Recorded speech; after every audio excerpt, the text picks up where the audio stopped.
भारत माता की, भारत माता की। मध्य प्रदेश के मुख्यमंत्री भाई शिवराज जी,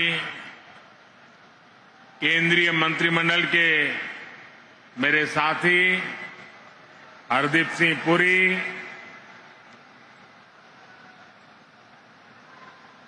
एमपी के अन्य मंत्रीगण, सांसद, विधायक और मेरे प्यारे परिवारजनों, बुंदेलखंड की ये धरती वीरों की धरती है, शूरवीरों की धरती है। इस भूमि को बीना और बेतवा दोनों का आशीर्वाद मिला हुआ है और मुझे तो महीने भर में दूसरी बार सागर आकर आप सभी के दर्शन का सौभाग्य मिला है और मैं शिवराज जी की सरकार का भी अभिनंदन और धन्यवाद करता हूं कि आज मुझे आप सबके बीच जाकर के आप सबके दर्शन करने का अवसर भी दिया। पिछली बार मैं संत रविदास जी की उस भव्य स्मारक के भूमि पूजन के अवसर पर आपके बीच आया था। आज मुझे मध्य प्रदेश के विकास, उस विकास को नई गति देने वाली अनेक परियोजनाओं का भूमि पूजन करने का अवसर मिला है। ये परियोजनाएं इस क्षेत्र के औद्योगिक विकास को नई ऊर्जा देगी। इन परियोजनाओं पर केंद्र सरकार 50,000 करोड़ रुपए से ज्यादा खर्च करने वाली है। आप कल्पना कर सकते हैं 50,000 करोड़ क्या होता है? हमारे देश के बहुत सारे राज्यों का पूरे साल का बजट भी इतना नहीं होता है जितना आज एक ही कार्यक्रम के लिए भारत सरकार लगा रही है।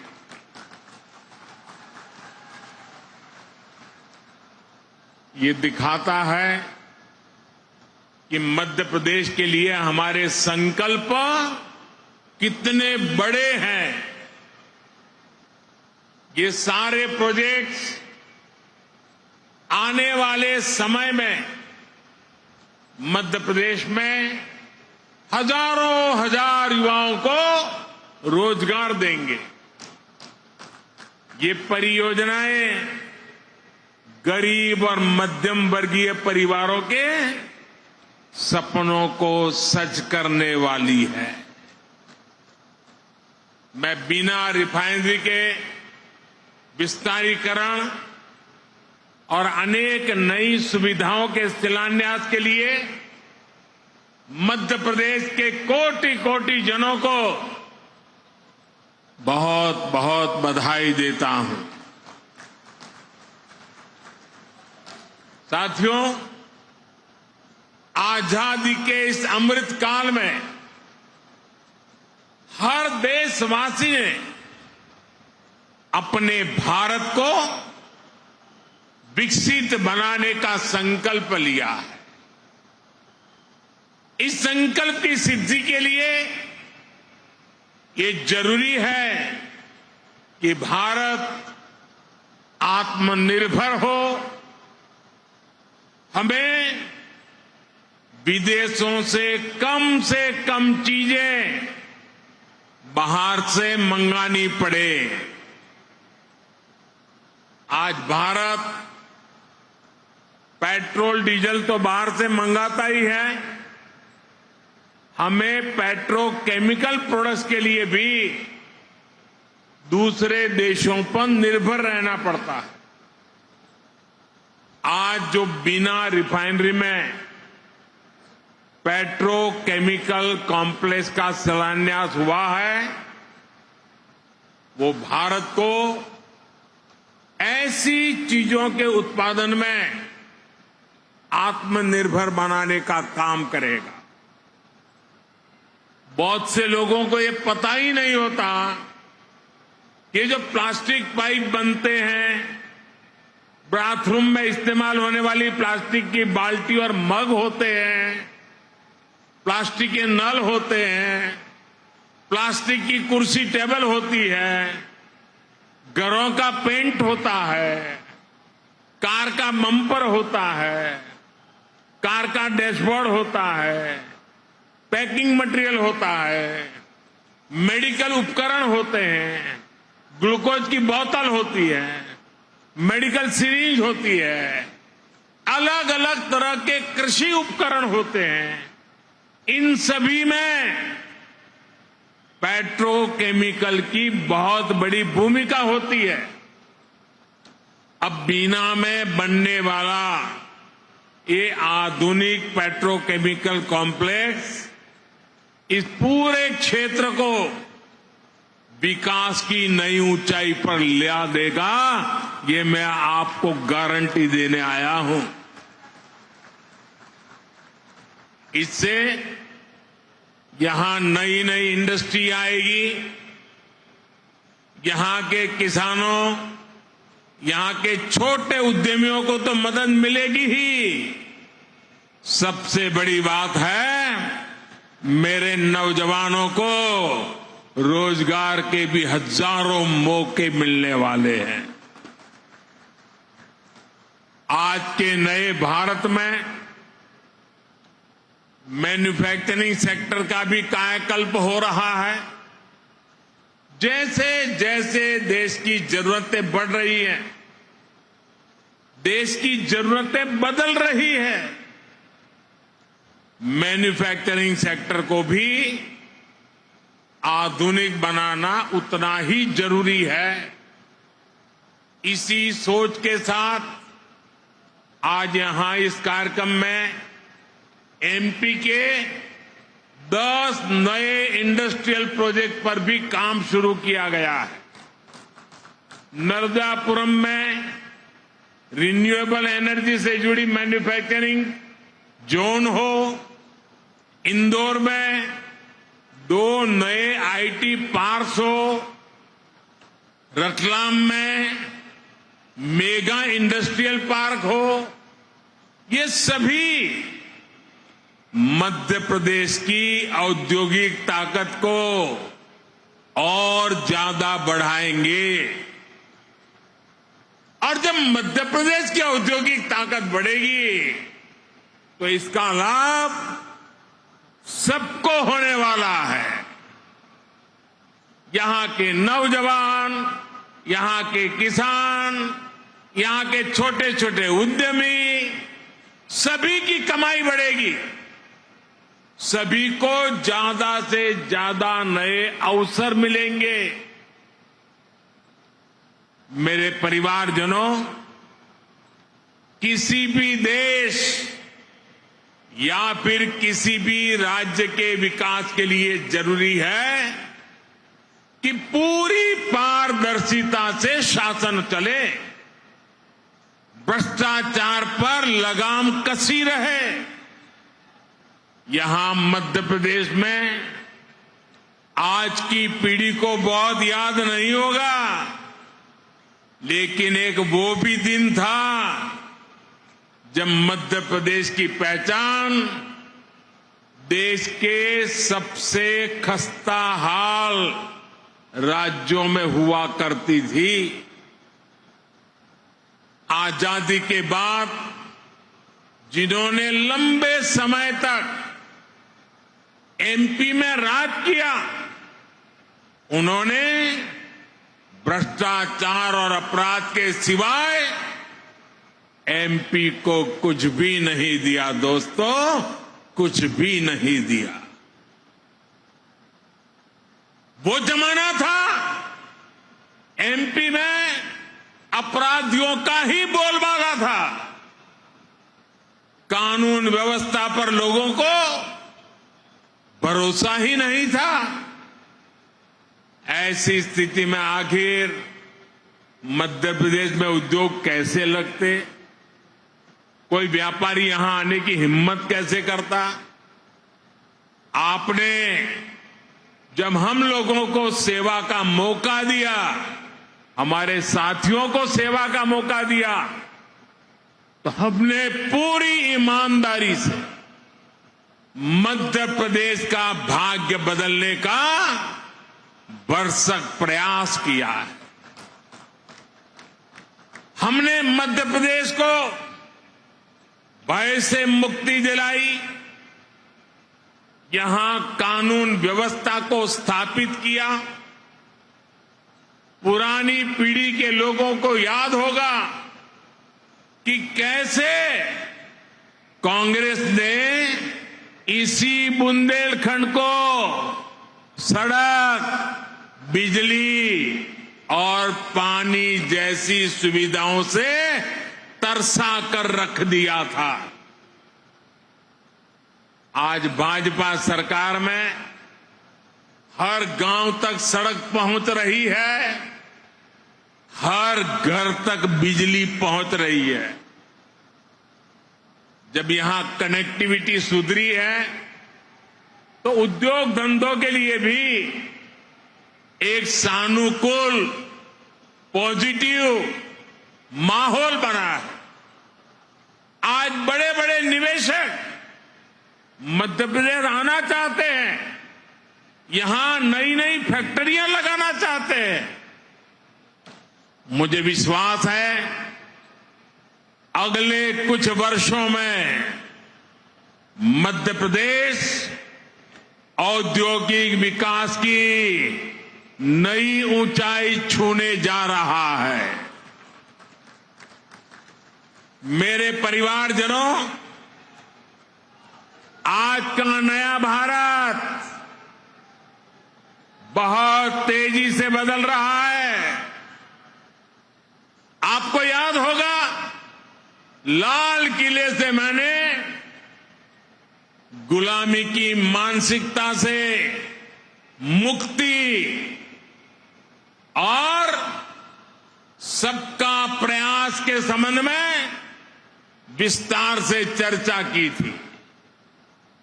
मुझे आज ये देखकर बहुत गर्व होता है कि भारत ने गुलामी की मानसिकता को पीछे छोड़कर अब स्वतंत्र होने के स्वाभिमान के साथ आगे बढ़ना शुरू कर दिया है। और कोई भी देश जब ऐसा ठान लेता है तो उसका कायाकल्प होना शुरू हो जाता है। अभी अभी आपने इसकी एक तस्वीर G20 समिट के दौरान भी देखी है। गांव गांव के बच्चे की जुबान पर G20 शब्द आत्मविश्वास से गूंज रहा है। दोस्तों, आप सभी ने देखा है कि भारत ने किस तरह G20 का सफल आयोजन किया है। आप मुझे बताइए मेरे दोस्तों, बताएंगे ना? मुझे जवाब देंगे? हाथ ऊपर करके जवाब देंगे? वो पीछे वाले भी जवाब देंगे? सबके सब बोलेंगे? आप मुझे बताइए, G20 की सफलता से आपको गर्व हुआ या नहीं? आपको गर्व हुआ या नहीं? देश को गर्व हुआ कि नहीं हुआ? आपका माथा ऊंचा हुआ कि नहीं है? आपका सीना चौड़ा हुआ कि नहीं हुआ? मेरे प्यारे परिवारजनों, जो आपकी भावना है वो आज पूरे पूरे देश की भावना है। ये जो सफल G20 हुआ है, इतनी बड़ी सफलता मिली है, इसका श्रेय किसको जाता है? इसका श्रेय किसको जाता है? इसका श्रेय किसको जाता है? ये किसने कर दिखाया? ये किसने कर दिखाया? जी नहीं, ये मोदी ने नहीं, ये आप सबने किया है। ये आपका सामर्थ्य है। 140 करोड़ भारतवासियों की सफलता है दोस्तों। ये भारत की सामूहिक शक्ति का प्रमाण है। और इस सम्मेलन में हिस्सा लेने के लिए दुनिया भर से विदेशी मेहमान भारत आए थे। वो भी कह रहे थे कि ऐसा आयोजन इसके पहले उन्होंने कभी नहीं देखा। देश के अलग अलग शहरों में भारत ने विदेशी मेहमानों का स्वागत किया, भारत दर्शन कराए। ये विविधताएं देख करके, भारत की विरासत को देख करके, भारत की समृद्धि को देख करके वे बहुत ही प्रभावित थे। हमारे यहां मध्य प्रदेश में भी भोपाल, इंदौर और खजुराहो में भी G20 की बैठकें हुई और उसमें शामिल होकर के जो लोग गए ना, वो आपके गुणगान कर रहे हैं, आपके गीत गा रहे हैं। मैं G20 के सफल आयोजन के लिए यहां जो काम करने का अवसर मिला, इसके लिए आप लोगों का भी हृदय से आभार व्यक्त करता हूं। आप मध्य प्रदेश के सांस्कृतिक, पर्यटन, कृषि और औद्योगिक सामर्थ्य को दुनिया के सामने लाए हैं। इससे पूरे विश्व में मध्य प्रदेश की भी नई छवि निखर कर आई है। मैं शिवराज जी और उनकी पूरी टीम की भी G20 का सफल आयोजन सुनिश्चित करने के लिए प्रशंसा करूंगा। मेरे परिवारजनों, एक तरफ आज का भारत दुनिया को जोड़ने का सामर्थ्य दिखा रहा है। दुनिया के मंचों पर ये हमारा भारत विश्व मित्र के रूप में सामने आ रहा है। वहीं दूसरी तरफ कुछ ऐसे दल भी हैं जो देश को, समाज को विभाजित करने में जुटे हैं। इन्होंने मिलकर के एक इंडी अलायंस बनाया है। इस इंडी अलायंस को कुछ लोग गठबंधन गठबंधन भी कहते हैं। इनका नेता तय नहीं है, नेतृत्व पर भ्रम है, लेकिन इन्होंने पिछले दिनों जो मुंबई में उनकी मीटिंग हुई थी, मुझे लगता है उस मीटिंग में उन्होंने आगे एक गठबंधन गठबंधन कैसे काम करेगा उसकी नीति और रणनीति बना दी है। उन्होंने अपना एक हिडन एजेंडा भी तय कर लिया है। और ये नीति रणनीति क्या है? ये इंडी अलायंस की नीति है, एक गठबंधन गठबंधन की नीति है, भारत की संस्कृति पर हमला करने की। इंडी अलायंस का निर्णय है, भारतीयों की आस्था पर हमला करो। इंडी अलायंस गठबंधन की नीयत है, भारत को जिस विचारों ने, जिस संस्कारों ने, जिस परंपराओं ने हजारों वर्ष से जोड़ा है, उसे तबाह कर दो। जिस सनातन से प्रेरित होकर देवी अहल्याबाई होलकर ने देश के कोने कोने में सामाजिक कार्य किए, नारी उत्थान का अभियान चलाया, देश की आस्था की रक्षा की, ये गठबंधन, ये इंडी अलायंस उस सनातन संस्कारों को, परंपरा को समाप्त करने का संकल्प लेकर के आए हैं। ये सनातन की ताकत थी कि झांसी की रानी लक्ष्मीबाई अंग्रेजों को ये कहते हुए ललकार कर पाई कि मैं अपनी झांसी नहीं दूंगी। जिस सनातन को गांधी जी ने जीवन पर्यंत माना, जिन भगवान श्री राम ने उनको जीवन भर प्रेरणा दी, उनके आखिरी शब्द बने हे राम।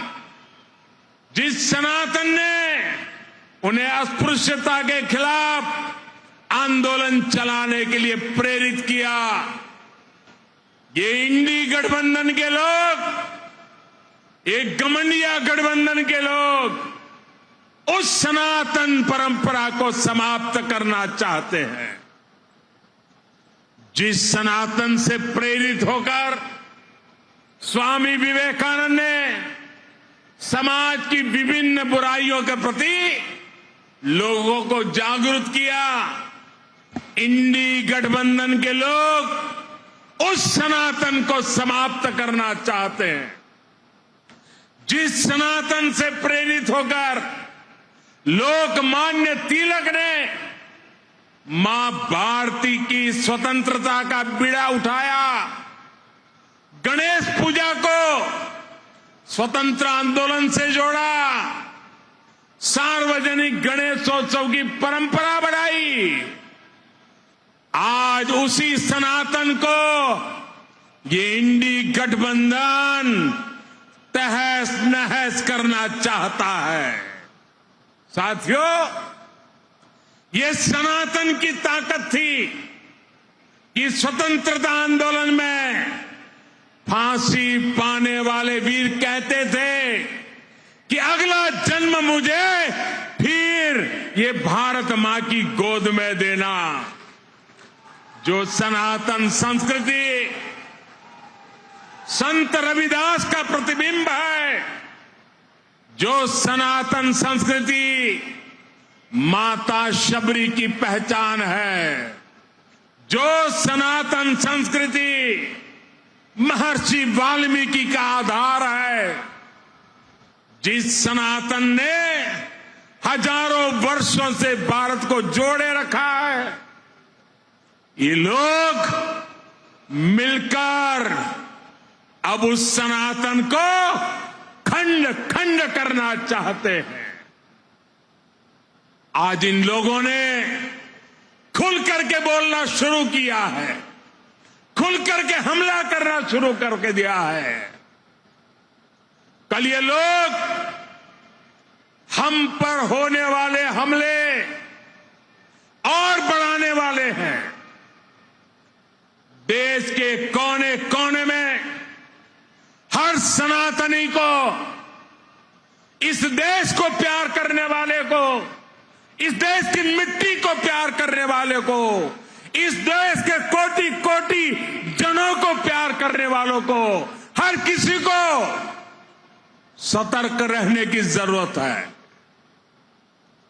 सनातन को मिटाकर ये देश को फिर 1000 साल की गुलामी में धकेलना चाहते हैं, लेकिन हमें मिलकर ऐसी ताकतों को रोकना है। हमारी संगठन की शक्ति से, हमारी एकजुटता से उनके मंसूबों को नाकाम करना है। मेरे परिवारजनों, भारतीय जनता पार्टी राष्ट्रभक्ति की, जनशक्ति की भक्ति की और जनसेवा की राजनीति के लिए समर्पित है। वंचितों को वरीयता, यही भाजपा के सुशासन का मूल मंत्र है। भाजपा की सरकार एक संवेदनशील सरकार है। दिल्ली हो या भोपाल, आज सरकार आपके घर तक पहुंचकर आपकी सेवा करने का प्रयास करती है। जब कोविड का इतना भयंकर संकट आया तो सरकार ने करोड़ों देशवासियों का मुफ्त टीकाकरण कराया। हम आपके सुख दुख के साथी हैं। हमारी सरकार ने 80 करोड़ से अधिक देशवासियों को मुफ्त राशन दिया। गरीब का घर का चूल्हा जलते रहना चाहिए, गरीब का पेट भूखा नहीं रहना चाहिए। हमारी कोशिश यही थी कि कोई गरीब, दलित, पिछड़े, आदिवासी परिवार की मां को अपना पेट बांधकर सोना न पड़े। वो मां इस बात से ना तड़पे कि मेरा बच्चा भूखा है। इसलिए गरीब के इस बेटे ने गरीब के घर के राशन की चिंता की, गरीब मां की परेशानी की चिंता की, और ये दायित्व आप सबके आशीर्वाद से आज भी मैं निभा रहा हूं। मेरे परिवारजनों, हमारा ये निरंतर प्रयास है कि मध्य प्रदेश विकास की नई बुलंदियों को छुए, मध्य प्रदेश के हर परिवार का जीवन आसान हो, घर घर समृद्धि आए। मोदी की गारंटी का ट्रैक रिकॉर्ड आपके सामने है। उनकी टैप रिकॉर्ड सुना करिए, मेरा ट्रैक रिकॉर्ड देखा करिए। मोदी ने गरीबों को पक्के घर की गारंटी दी थी। आज मध्य प्रदेश में ही 40 लाख से ज्यादा परिवारों को पक्के घर मिल चुके हैं। हमने घर घर टॉयलेट की गारंटी दी थी, ये गारंटी भी हमने पूरी करके दिखाई। हमने गरीब से गरीब को मुफ्त इलाज की गारंटी दी थी। हमने हर घर बैंक अकाउंट खुलवाने का गारंटी दी थी। हमने माताओं बहनों को धुएं से मुक्त रसोई की गारंटी दी थी। ये हर गारंटी आपका सेवक, ये मोदी आज पूरी कर रहा है। हमने बहनों के हितों को ध्यान में रखते हुए इस रक्षाबंधन पर गैस सिलेंडर की कीमतों में भी बड़ी कमी कर दी। इससे उज्ज्वला की लाभार्थी बहनों को अब सिलेंडर 400 रुपये और सस्ता मिल रहा। उज्ज्वला की योजना कैसे हमारी बहनों बेटियों का जीवन बचा रही है, ये हम सभी जानते हैं। हमारा प्रयास है एक भी बहन बेटी को धुएं में खाना ना बनाना पड़े, और इसलिए कल ही केंद्र सरकार ने एक और बड़ा निर्णय लिया है। अब देश में 75 लाख और बहनों को मुफ्त गैस कनेक्शन दिया जाएगा। कोई भी बहन गैस कनेक्शन से छूटे नहीं, ये हमारा मकसद है। एक बार तो हमने काम पूरा कर दिया, लेकिन कुछ परिवारों में विस्तार हुआ। परिवार में 2 हिस्से हुए, तो दूसरे परिवार को गैस चाहिए। उसमें जो कुछ नाम आए हैं, उनके लिए ये नई योजना लेकर के हम आए हैं। साथियों, हम अपनी हर गारंटी को पूरा करने के लिए पूरी ईमानदारी से काम कर रहे हैं। हमने बिचौलियों को खत्म कर हर लाभार्थी को पूरा लाभ देने की गारंटी दी थी। इसका एक उदाहरण प्रधानमंत्री किसान सम्मान निधि भी है। इस योजना के लाभार्थी हर किसान को 28,000 रुपये सीधे उनके बैंक खाते में भेजे गए। इस योजना पर सरकार 2,60,000 करोड़ रुपए से अधिक खर्च कर चुकी है। साथियों, बीते 9 वर्षों में केंद्र सरकार का ये भी प्रयास रहा है कि किसानों की लागत कम हो, उन्हें सस्ती खाद मिले। इसके लिए हमारी सरकार ने 9 वर्ष में 10 लाख करोड़ रुपए से ज्यादा सरकारी तिजोरी में से खर्च किया है।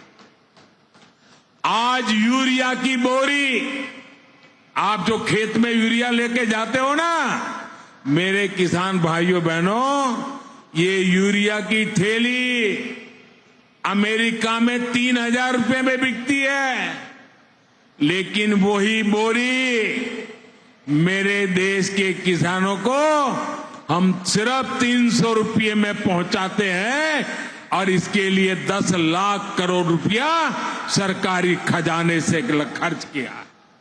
आप याद करिए, जिस यूरिया के नाम पर पहले हजारों करोड़ रुपए के घोटाले हो जाते थे, जिस यूरिया के लिए किसानों को दिन रात लाठियां खानी पड़ती थी, अब वही यूरिया कितनी आसानी से हर जगह उपलब्ध हो रहा।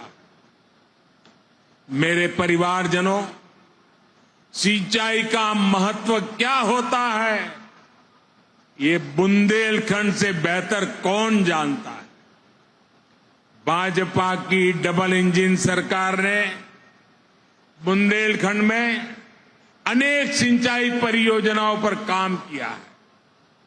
केन बेतवा लिंक नहर से बुंदेलखंड सहित इस क्षेत्र के लाखों किसानों को बहुत लाभ होने वाला है, और जीवन भर होने वाला है, आने वाली पीढ़ियों के लिए भी होने वाला है।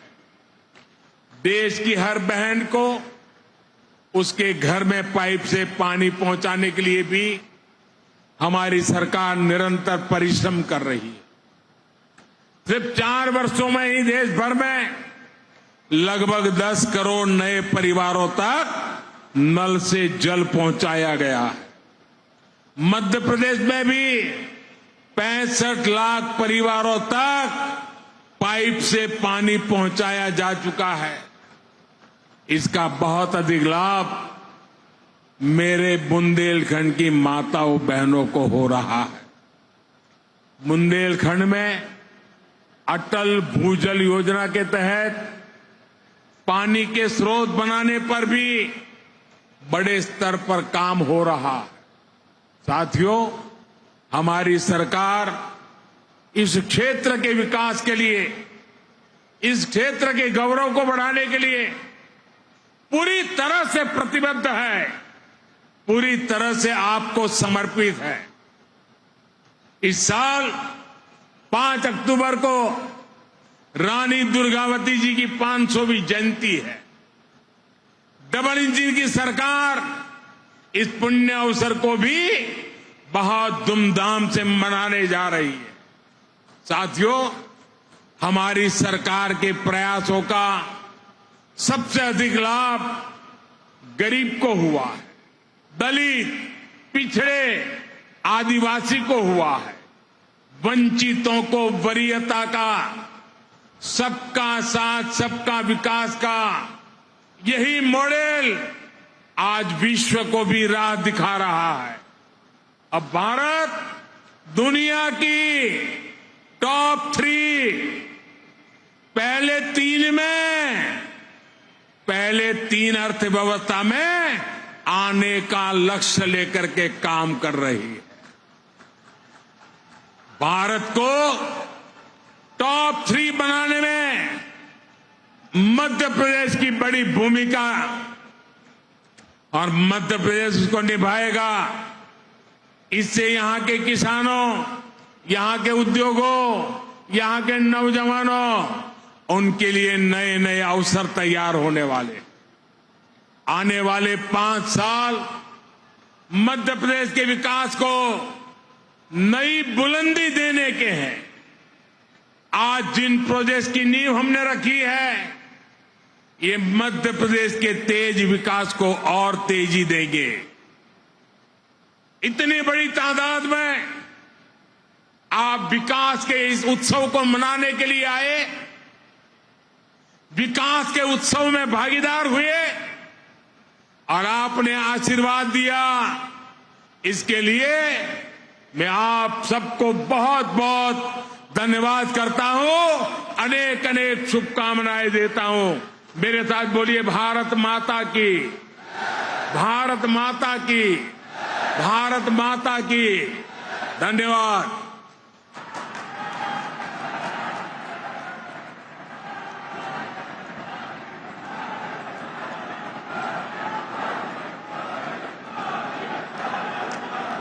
धन्यवाद महोदय। हम देख सकते हैं कि यहाँ पधारे हुए हर व्यक्ति के अंदर, हर आगंतुक के अंदर आपने प्रेरणा का भाव संचार कर दिया है। तो एक बार जोरदार तालियों से अभिनंदित करेंगे माननीय।